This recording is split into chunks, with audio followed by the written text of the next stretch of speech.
నమస్తే, welcome to yo-yo TV.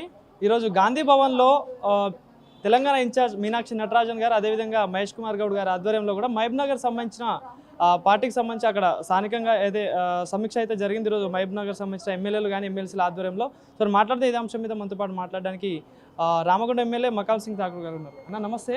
So ఈరోజు మహబూబ్ నగర్ సంబంధించిన సమీక్ష జరిగింది, అదేవిధంగా అంటే గాంధీ భవన్లో జరుగుతుంది. సో ఏం చెప్తారు, ఏమేమి అంశాల మీద చర్చలు జరిగాయి? మహబూబ్ నగర్ జిల్లా వాళ్ళకి సంబంధించి జరుగుతూ ఉంది, మాది కాదు. కానీ ఇక్కడ ప్రతి జిల్లాలో ప్రతి పార్లమెంట్ స్థాయిలో జరుగుతూ ఉంది.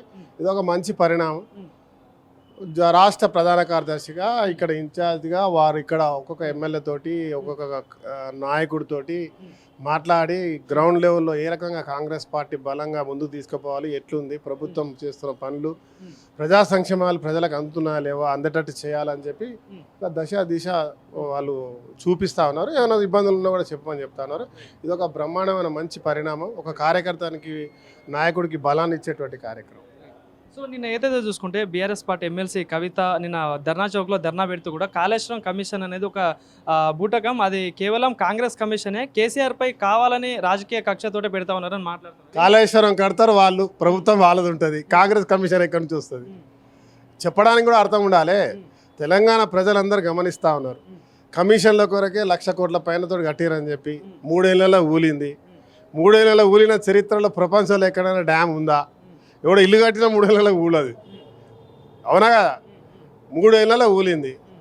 వాళ్ళు దానికి అప్పిపించుకోవడానికి వాళ్ళు రకరకాలుగా వేషాలు వేసుకుంటూ వస్తే ప్రభుత్వం మీద ఈరోజు ఈ ప్రభుత్వం రాష్ట్ర ముఖ్యమంత్రి రేవంత్ రెడ్డి గారు ఈ రాష్ట్రాన్ని అగ్రస్థానంలో పెట్టడానికి ఒక మంచి ప్రయోగాత్మకంగా అందరి ఒక టీం తోటి మంత్రులతో కలుసుకొని ఒక కమిట్మెంట్ తోటి ముందుకు పోతా ఉంటే లేనిపోయి నిందలు చేయడంతో ఇంకేం లేదు. అంటే కాళేశ్వరం ప్రాజెక్ట్ అనేది ప్రపంచంలోనే అతిపెద్ద లిఫ్ట్ ఇరిగేషన్ ప్రాజెక్టు. తెలంగాణ ప్రజల రైతులందరికీ కూడా నీళ్ళు అందిస్తా ఉన్నాం. దీన్ని కాంగ్రెస్ ప్రభుత్వం ఓడ్చుకోలేకనే తప్పుడు అంటే లేనిపోని కేసులు పెడతా ఉందంటూ మాట్లాడుతున్నారు. ఏం చెప్తారు? నేను మళ్ళీ చెప్తా ఉన్నా, ఇది చట్టపరంగా ఎవరికైనా నోటీస్ ఇస్తే వాళ్ళు నిజాయితీ పనులు అనుకున్నప్పుడు వాళ్ళు అక్కడ పోయి వాళ్ళు అక్కడ జవాబు చెప్పాల్సిన అవసరం. జవాబే కదా చెప్పేది, వాళ్ళే టైం తీసుకుంటూ మాట్లాడుతూ ఉన్నారు.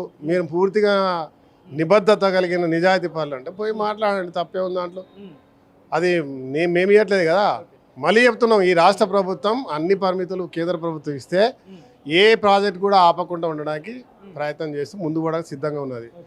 వీళ్ళే మాటి తవ్వి లేనిపోని నిందలు వేస్తున్నారు తప్ప ఈ ప్రభుత్వానికి కానీ ఇక్కడ ఉన్న నాయకులకు కానీ వారి పట్ల వారి గురించి ఆలోచన సమయం కూడా లేదు. ఇంకోటి మంత్రివర్గ విస్తరణ గురించి కూడా చర్చ బాగా నడుస్తూ ఉంది. సో ఏం చెప్తారు దాని గురించి?